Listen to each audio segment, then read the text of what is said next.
तो यार कैसे हो आप सब। मेरा नाम है हासिब। अभी आपके निमसेट एग्जाम के लिए लगभग 2 महीने बचे हैं और इस टाइम पर काफी सारे बच्चे मुझे मैसेज करके ये पूछ रहे थे कि भैया कौन से ऐसे टॉपिक्स हैं जो हमारे निमसेट एग्जाम के लिए सबसे ज्यादा इंपॉर्टेंट है। अभी हमारे पास टाइम कम बचा है और हमारा सिलेबस कवर नहीं हुआ है, तो कौन से वो टॉपिक्स हैं जिनको हम पहले कवर करें, जिनके ज्यादा क्वेश्चंस आते हैं। तो इस वीडियो में मैं आपके साथ मोस्ट इंपोर्टेंट टॉपिक्स शेयर करूंगा और वो इंपोर्टेंट टॉपिक्स मैं आपके साथ फैक्ट्स के साथ शेयर करूंगा कि पिछले सालों में ऑन एन एवरेज कितने क्वेश्चंस उस टॉपिक से हर साल आ रहे हैं। और इसके साथ साथ जब आपके निमसेट एग्जाम के लिए टाइम कम बचा है तो मोस्ट ऑफ द स्टूडेंट्स ने मॉक एग्जाम्स देना स्टार्ट कर दिया है, लेकिन उनके स्कोर कम आ रहे हैं। एक पेपर में उनके स्कोर ज्यादा आते हैं, एक में कम आ जाते हैं, जिस वजह से वो काफी ज्यादा डिमोटिवेट हो जाते हैं। तो उनका एक सवाल ये भी है, भैया क्या हमारे लिए एक सेफ स्कोर रहेगा? कितने स्कोर अगर हमारे मॉक एग्जाम्स में आए तो हमें एनआईटी मिल जाएगा? हमारे लिए क्या सेफ स्कोर होने वाला है? तो इस वीडियो में मैं आपके साथ सेफ स्कोर भी शेयर करने वाला हूं, तो आप इस वीडियो को आखिरी तक जरूर देखना। हम इस वीडियो को स्टार्ट करते हैं। सबसे पहले हम बात करते हैं वो कौन से टॉपिक्स हैं जो आपके निमसेट एग्जाम के लिए सबसे ज्यादा इंपॉर्टेंट हैं, मतलब किन टॉपिक्स के क्वेश्चन सबसे ज्यादा आते हैं आपके निमसेट एग्जाम में हर साल। तो सबसे पहला और सबसे इंपॉर्टेंट टॉपिक आपके लिए होने वाला है प्रोबेबिलिटी, जिसके ऑन एन एवरेज हर साल 5 से ज्यादा क्वेश्चन आपके निमसेट एग्जाम में आते हैं। और यहाँ पर ऑन एन एवरेज का मतलब है पिछले सालों में जितने भी प्रोबेबिलिटी के क्वेश्चंस आए हैं उनको मैंने टोटल ईयर्स से डिवाइड किया है। तो ऑन एन एवरेज अगर आप देखो तो आपके 5 से ज्यादा क्वेश्चंस हर साल आते हैं प्रोबेबिलिटी के। इसके बाद दूसरा इंपॉर्टेंट टॉपिक होने वाला है ट्रिग्नोमेट्री, जिसके हर साल ऑन एन एवरेज 5 से ज्यादा क्वेश्चन आपके निमसेट एग्जाम में आते हैं। तो आपके ट्रिग्नोमेट्री के अंदर काफी सारे सब टॉपिक्स आ जाते हैं, तो उनमें से एक टॉपिक ऐसा है जिसके बहुत ही रेयर क्वेश्चन आते हैं, वो है आपका हाइट एंड डिस्टेंस। तो आप हाइट एंड डिस्टेंस को छोड़ सकते हो, लेकिन इसके अलावा बाकी सभी सब टॉपिक्स आपको कवर करने हैं। इसके बाद तीसरा इंपॉर्टेंट टॉपिक आता है सेट, रिलेशन एंड फंक्शन, जिसके ऑन एन एवरेज हर साल 3 से ज्यादा क्वेश्चंस निमसेट एग्जाम में पूछे जाते हैं। लेकिन इन तीनों टॉपिक्स में से रिलेशन एक ऐसा टॉपिक है जिसके कम क्वेश्चंस आते हैं। तो अगर आपके पास टाइम कम बच रहा है या आपके पास टाइम नहीं है तो आप रिलेशन को अवॉइड कर सकते हो। इसके बाद आपका चौथा इंपॉर्टेंट टॉपिक आ जाता है पी एंड सी, जिसके ऑन एन एवरेज हर साल 2 से ज्यादा क्वेश्चंस आते ही आते हैं। इसके बाद पांचवा इंपॉर्टेंट टॉपिक आता है क्वाड्रेटिक इक्वेशन, इसके भी हर साल ऑन एन एवरेज 2 से ज्यादा क्वेश्चंस आते हैं। इसके बाद अगला इंपॉर्टेंट टॉपिक आता है आपका प्रोग्रेशन, इसके भी ऑन एन एवरेज हर साल 2 से ज्यादा क्वेश्चंस निमसेट एग्जाम में पूछे जाते हैं। इसके बाद मैट्रिक्स एंड डिटरमिनेंट, इन दोनों के मिलाकर भी ऑन एन एवरेज 2 से ज्यादा क्वेश्चन निमसेट एग्जाम में पूछे जाते हैं। लेकिन अगर आप ये बोलो भैया इन दोनों में से भी कौन सा ज्यादा इंपॉर्टेंट है, तो मैं कहूंगा मैट्रिक्स आपके लिए ज्यादा इंपॉर्टेंट होने वाला है, क्योंकि अगर पिछले सालों में देखोगे तो ज्यादा क्वेश्चंस जो आए हैं ना वो मैट्रिक्स के आए हैं, तो इसलिए आपके लिए मैट्रिक्स ज्यादा इंपॉर्टेंट है। अब इसके बाद एक टॉपिक आपको मालूम होगा वेक्टर। वेक्टर एक ऐसा टॉपिक है जिसके हर साल ऑन एन एवरेज 6 से ज्यादा क्वेश्चंस आते थे, लेकिन जब इस साल सिलेबस चेंज हुआ है तो वेक्टर को हटा दिया गया है। लेकिन वेक्टर जब हटाया है तो कुछ टॉपिक्स ऐड भी किए हैं। तो उन टॉपिक्स में से एक टॉपिक ऐसा है जिसकी मुझे ऐसा लग रहा है काफी ज्यादा क्वेश्चंस आ सकते हैं, काफी ज्यादा मतलब 2-3 क्वेश्चंस आ सकते हैं। उस टॉपिक का नाम है बाइनोमियल थ्योरम। पहले तो वो ऑफिशियली आपके सिलेबस का पार्ट नहीं था, लेकिन तब भी उसके कभी कभी क्वेश्चंस आ जाते थे। तो जब अब वो ऑफिशियली आपके सिलेबस का पार्ट है तो मेरा ऐसा मानना है 2-3 क्वेश्चंस आपके निमसेट एग्जाम में बाइनोमियल थ्योरम से आएंगे, तो आप बाइनोमियल थ्योरम को भी अच्छे से पढ़ लेना। अब इसके बाद अगला इंपॉर्टेंट टॉपिक आता है स्टैटिस्टिक्स, जिसके ऑन एन एवरेज 2 से ज्यादा क्वेश्चन हर साल आते हैं। अब यहां तक अगर आप देखोगे तो आपको यह समझ में आएगा कि अलजेब्रा और ट्रिग्नोमेट्री यहां पर खत्म हो गए। अब बचता है आपका कैलकुलस और कोऑर्डिनेट ज्योमेट्री। अब इन दोनों में से सबसे पहले हम कैलकुलस की बात करते हैं। तो कैलकुलस के अंदर बहुत सारे टॉपिक्स आ जाते हैं, लेकिन उन टॉपिक्स में अगर आप देखोगे तो लिमिट, कंटिन्यूटी और डिफरेंशियबिलिटी ये आपके इंपोर्टेंट टॉपिक्स हैं। अब इंपोर्टेंट टॉपिक क्यों हैं? क्योंकि इन तीनों के मिलाकर हर साल ऑन एन एवरेज 2 से ज्यादा क्वेश्चंस पूछे जाते हैं। और इन तीनों में भी एक टॉपिक ऐसा है जिसका हर साल क्वेश्चन पूछा गया है, वो है आपका लिमिट। तो अगर वही बात है, अगर आपके पास टाइम कम है, सारे टॉपिक्स आप कवर नहीं कर सकते, तो लिमिट, कंटिन्यूटी और डिफरेंशियबिलिटी में से लिमिट आपको जरूर कर लेना है। इसके अलावा एक और टॉपिक आपके कैलकुलस के अंदर आता है जो इंपॉर्टेंट टॉपिक है, जिसके ऑन एन एवरेज 2 से ज्यादा क्वेश्चंस हर साल आपके निमसेट एग्जाम में पूछे जाते हैं, उस टॉपिक का नाम है डेफिनेट इंटीग्रेशन। तो आपके कैलकुलस के अंदर यही दो टॉपिक्स ऐसे टॉपिक्स हैं जिनके सबसे ज्यादा क्वेश्चंस पूछे जाते हैं, जिनमें से लिमिट और डेफिनेट इंटीग्रेशन आपको जरूर कर लेना है। अब इसके बाद आ जाता है कोऑर्डिनेट ज्योमेट्री, जो आपकी मैथमेटिक्स का एक ऐसा पार्ट है जिसको मैक्सिमम कोचिंग्स और मैक्सिमम बच्चे सबसे आखिरी में कवर करते हैं, जिस वजह से कई बार ऐसा होता है कि कोऑर्डिनेट ज्योमेट्री ज्यादातर बच्चों का बच जाता है। तो बच्चे सबसे ज्यादा यही कंफ्यूज होते हैं, क्या वो कोऑर्डिनेट ज्योमेट्री पढ़ें या ना पढ़ें, क्या वो अपने बचे हुए टॉपिक्स ही पहले पढ़ लें, जो उन्होंने पहले पढ़े थे उनको रिवीजन कर लें, या वो कोऑर्डिनेट ज्योमेट्री भी कवर कर लें। तो कोऑर्डिनेट ज्योमेट्री के अंदर सारे टॉपिक्स इतने ज्यादा इंपॉर्टेंट नहीं है, यानी कि उनके हर साल क्वेश्चंस नहीं आते, और आते भी हैं तो बहुत कम आते हैं। लेकिन कौन से टॉपिक्स इंपॉर्टेंट हैं वो मैं आपको बता देता हूं। तो कोऑर्डिनेट ज्योमेट्री के अंदर स्ट्रेट लाइन एक ऐसा टॉपिक है जिसके सबसे ज्यादा क्वेश्चंस आते हैं। आपके सर्कल के कंपैरिजन में आप देख लो या पैराबोला के कंपैरिजन में देख लो, स्ट्रेट लाइन सबसे ज्यादा इंपॉर्टेंट है। तो अगर आपके पास टाइम कम बचा है तो आप स्ट्रेट लाइन को दे सकते हो और बाकी कोऑर्डिनेट ज्योमेट्री छोड़ सकते हो, क्योंकि सर्कल, पैराबोला, एलिप्स इन सबके मिलाकर भी अगर आएंगे भी तो 2 से ज्यादा क्वेश्चंस नहीं आएंगे। ये मैं पिछले साल के डेटा के बेस पर बता रहा हूं, अगर हो सकता है उनका दिमाग घूम गया तो ज्यादा क्वेश्चंस भी दे सकते हैं, लेकिन हम डेटा के साथ जा रहे हैं तो नहीं आएंगे। स्ट्रेट लाइन आपके लिए सबसे ज्यादा इंपॉर्टेंट है, इसके ज्यादा क्वेश्चंस पूछे जाते हैं। तो ओवरऑल यही सारे आपके इंपॉर्टेंट टॉपिक्स होने वाले हैं। इसके अलावा जो आपके बाकी के टॉपिक्स बचे जाते हैं जो आपके सिलेबस में, उनके भी क्वेश्चंस आते हैं, लेकिन हर साल नहीं आते। 1 साल आए, 2 साल नहीं आए, या 2 साल उसके क्वेश्चन आए, तीसरे साल नहीं आए, इस तरीके से रहता है। लेकिन जो ये टॉपिक्स हैं, अगर आप ये सारे टॉपिक्स कवर कर लेते हो जितने मैंने आपको अभी बताए हैं, तो आप 30 से 35 यानी कि 35 क्वेश्चन तक आराम से आपके इन टॉपिक्स से आ जाएंगे। तो यानी कि आप निमसेट एग्जाम निकाल सकते हो इतने टॉपिक अगर आप अच्छे से कर लेते हो और इनके क्वेश्चन सही पेपर में करके आ जाते हो। अब इसके अलावा आपको हमारे टेलीग्राम चैनल के अंदर एक लिस्ट मिल जाएगी, उस लिस्ट में आपको डिसेंडिंग ऑर्डर में सारे टॉपिक्स मिल जाएंगे, यानी कि किस टॉपिक के सबसे ज्यादा क्वेश्चन आते हैं वो आपको टॉप में मिलेगा, और जिस टॉपिक के सबसे कम क्वेश्चन आते हैं वो आपको बॉटम में मिलेगा।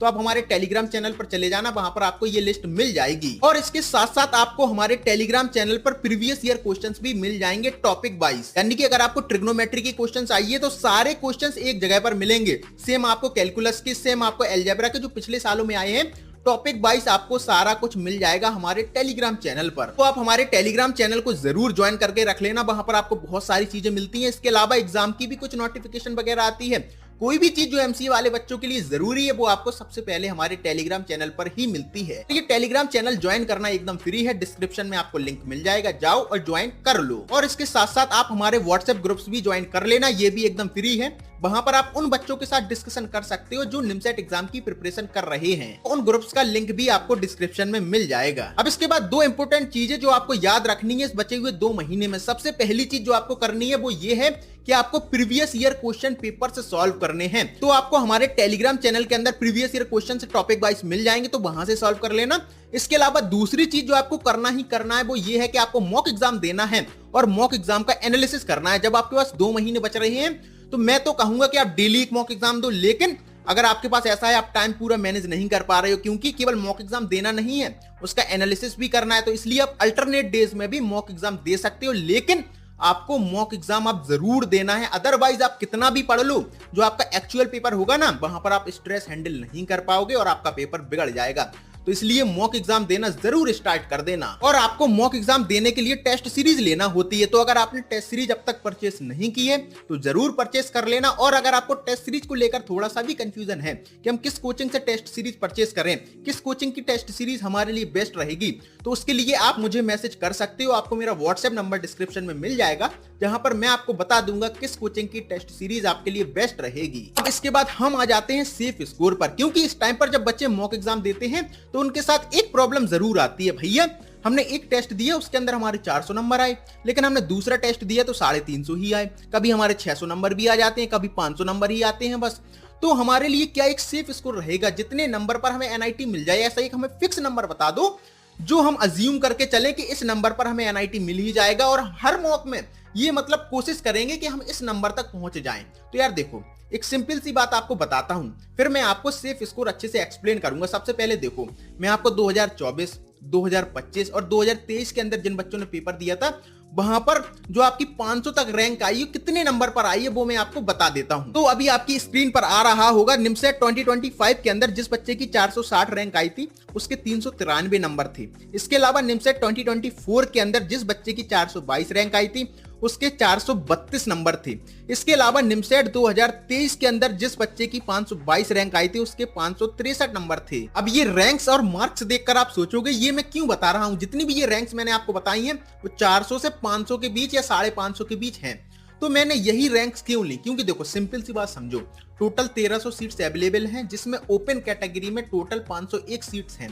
तो अगर आप ये सोचते हो कि 1300 सीट्स हैं और अगर मेरी 1250 रैंक आती है और मैं ओपन कैटेगरी में हूं तो मुझे कॉलेज मिल जाएगा, मुझे एनआईटी मिल जाएगा, तो मेरे दोस्त नहीं मिलेगा, क्योंकि यहां पर रिजर्वेशन होता है। तो यहां पर मैं एक जनरल स्टूडेंट को लेता हूं जो ओपन कैटेगरी के अंदर आता है। तो ओपन कैटेगरी वाले बच्चे के लिए टोटल 501 सीट्स हैं और मेरा पर्सनली ऐसा मानना है कि अगर आप 550 500 तक आपकी रैंक है तब आपको अच्छा एनआईटी मिलेगा या एनआईटी मिलेगा। हो सकता है एनआईटी ही ना मिले 600 रैंक के अंदर, 650 रैंक के अंदर। तो इसलिए आपका क्या टारगेट होना चाहिए, टारगेट नहीं मतलब क्या आपके लिए सेफ होने वाला है। अगर आप 500 550 मतलब कम से कम इतनी रैंक आए, बस इससे नीचे आप ना जाओ, 500 550 की रैंक तक आपको एनआईटी मिल जाएगा। तो अभी आपने रैंक और स्कोर देखा तो आपको यहाँ पर क्या समझ में आया। 2025 के अंदर जिस बच्चे के 400 नंबर है उसे भी एनआईटी मिला है, लेकिन जो आपका 2023 के अंदर आप देखोगे जिसके अगर 400 नंबर है उसे लगभग कोई एनआईटी नहीं मिला होगा अगर वो जनरल कैटेगरी में है। अब ऐसा क्यों होता है, क्योंकि पेपर का डिफिकल्टी लेवल हर साल अलग अलग होता है। एक साल पेपर इजी आ गया, दूसरी साल पेपर डिफिकल्ट आ गया। तो जब भी इजी पेपर आएगा तो बच्चे ज्यादा क्वेश्चंस अटेम्प्ट करेंगे और जब वो ज्यादा क्वेश्चंस अटेम्प्ट करेंगे तो उनके ज्यादा स्कोर आएंगे। तो इससे क्या होगा कि कट ऑफ ज्यादा चली जाएगी, सेफ स्कोर ज्यादा हो जाएगा, कि यानी कि आपको ज्यादा स्कोर लाना होगा एनआईटी में जाने के लिए। लेकिन वहीं जब डिफिकल्ट पेपर आता है या मॉडरेट पेपर आता है तो बच्चे ज्यादा क्वेश्चंस अटेम्प्ट नहीं करते, तो उससे क्या होता है कम नंबर पर भी उन्हें एनआईटी मिल जाता है। तो ये पेपर टू पेपर डिपेंड करता है।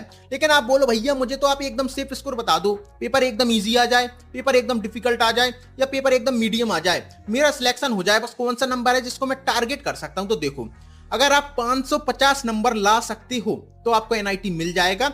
पेपर जितना भी इजी आए या चाहे जितना भी डिफिकल्ट आए, 550 नंबर आपके लिए सेफ स्कोर होने वाला है। और यहां पर मैं जनरल कैटेगरी वाले बच्चे की बात कर रहा हूं, मैं ओबीसी की बात नहीं कर रहा, मैं एससी वाले बच्चे की बात नहीं कर रहा, मैं एसटी वाले बच्चे की बात नहीं कर रहा। आपके लिए तो रिजर्वेशन है, यानी कि आपके लिए कुछ सीटें रिजर्व हैं, तो आपके इससे भी कम स्कोर में भी आपको एनआईटी मिल जाएगा जनरल वाली कैटेगरी वाले बच्चे के कंपैरिजन में। तो आपके बारे में बात नहीं कर रहा, मैं यहां पर एक ओपन कैटेगरी वाले बच्चे की बात कर रहा हूं। आपको और कम नंबर पर भी एनआईटी मिल जाएगा। तो आपके लिए सेफ स्कोर क्या है, अगर आप एक जनरल कैटेगरी में आते हो, आप ओपन कैटेगरी में आते हो, तो 550 आपके लिए एक सेफ स्कोर है। अब मेरी एक बात आप कान खोलकर सुनो, आपका एक फोकस हमेशा होना चाहिए कि आप ज्यादा से ज्यादा नंबर ले आओ। आपके दिमाग में एक फिगर कभी नहीं होना चाहिए, चाहे आप मॉक एग्जाम दे रहे हो या आप टॉपिक वाइज टेस्ट दे रहे हो या आपका जो एक्चुअल पेपर होने वाला है उसके लिए भी आपके दिमाग में पहले से एक फिगर नहीं होना चाहिए मुझे इतने नंबर लाना है। वो कब डिसाइड होगा, वो डिसाइड होगा जब आप पेपर सॉल्व कर रहे हो। आपका बस एक रूल होना चाहिए, आपका एक गोल होना चाहिए कि आपको पेपर के अंदर जितना आता है ज्यादा से ज्यादा आप सही करके आओ। आपके गलत नहीं होना चाहिए क्वेश्चन, और आपको जितना आता है उसको आपको सही करना है। अगर आपने ये रूल फॉलो किया तो मैं आपसे 100% कह सकता हूं आपका सिलेक्शन हो जाएगा। अगर आप अपनी प्रिपरेशन के दौरान ईमानदार हो, आप बेईमानी नहीं कर रहे, आप अपना टाइम पढ़ाई पर दे रहे हो, तो आपको बस जितना आता है, आपने एक साल पिछले 9 से 10 महीने या 11 महीने या एक साल जितना पढ़ा है उतना सही पेपर में कर देना, आपका सिलेक्शन हो जाएगा। आपको पेपर में कभी भी इस मेंटलिटी के साथ नहीं जाना है कि मुझे 500 स्कोर करना है या मुझे 600 स्कोर करना है या 650 स्कोर करना है। आपका बस एक गोल होना चाहिए, जितने ज्यादा से ज्यादा क्वेश्चंस मैं राइट कर सकता हूं वो मैं सही कर दूं।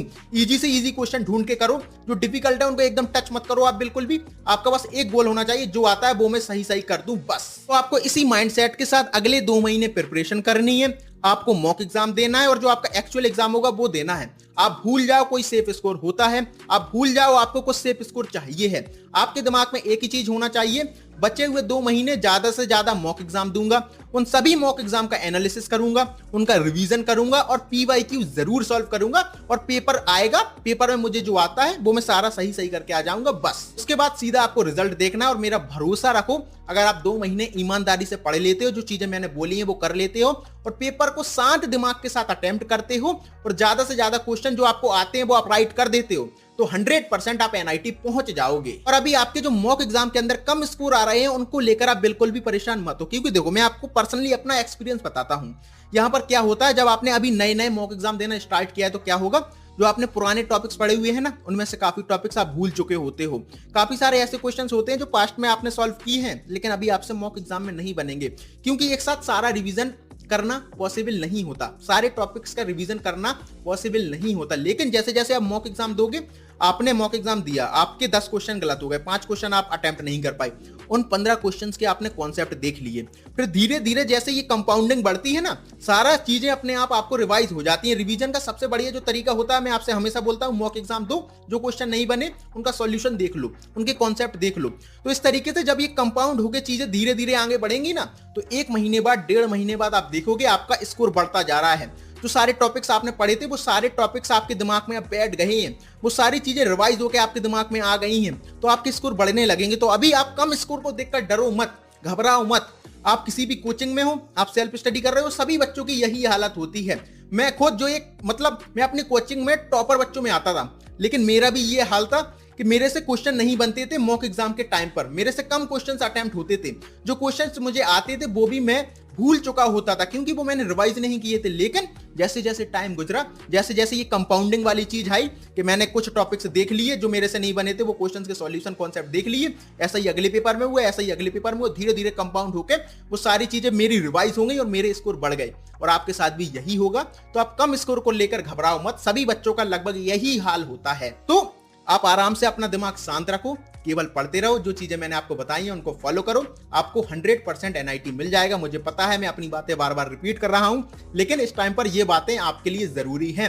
दिमाग को शांत रखना बहुत जरूरी है, क्योंकि आपको क्वेश्चन सॉल्व करना आता है, केवल यही इंपॉर्टेंट नहीं होता, उन सारे क्वेश्चंस को, उन सारे कॉन्सेप्ट्स को सही टाइम पर एग्जीक्यूट करना भी जरूरी होता है। और वो आप कब कर पाते हो, बहुत सही तरीके से आप कब कर पाते हो, जब आपका दिमाग शांत होता है, जब आप मेंटली रेडी होते हो, तभी वो सारी चीजें आप एग्जीक्यूट कर पाते हो। तो इसलिए दिमाग का शांत रखना बहुत जरूरी है अगले 2 महीने तक, और जब आपका एग्जाम होगा उस दिन। तो अब आपके मॉक एग्जाम के अंदर क्या स्कोर आ रहे हैं वो आप मेरे साथ कमेंट सेक्शन में जरूर शेयर करना। और अगर आपके लिए ये वीडियो इंपॉर्टेंट थी, आपको ये वीडियो काफी ज्यादा यूजफुल लगी है, तो इस वीडियो को लाइक जरूर कर देना और इस चैनल को सब्सक्राइब करना नहीं भूलना, क्योंकि पूरी निमसेट एग्जाम की जर्नी में ये चैनल आपकी मदद करने वाला है। हम आपसे मिलते हैं किसी और वीडियो में, जब तक के लिए आप अपना ख्याल रखना, बाय।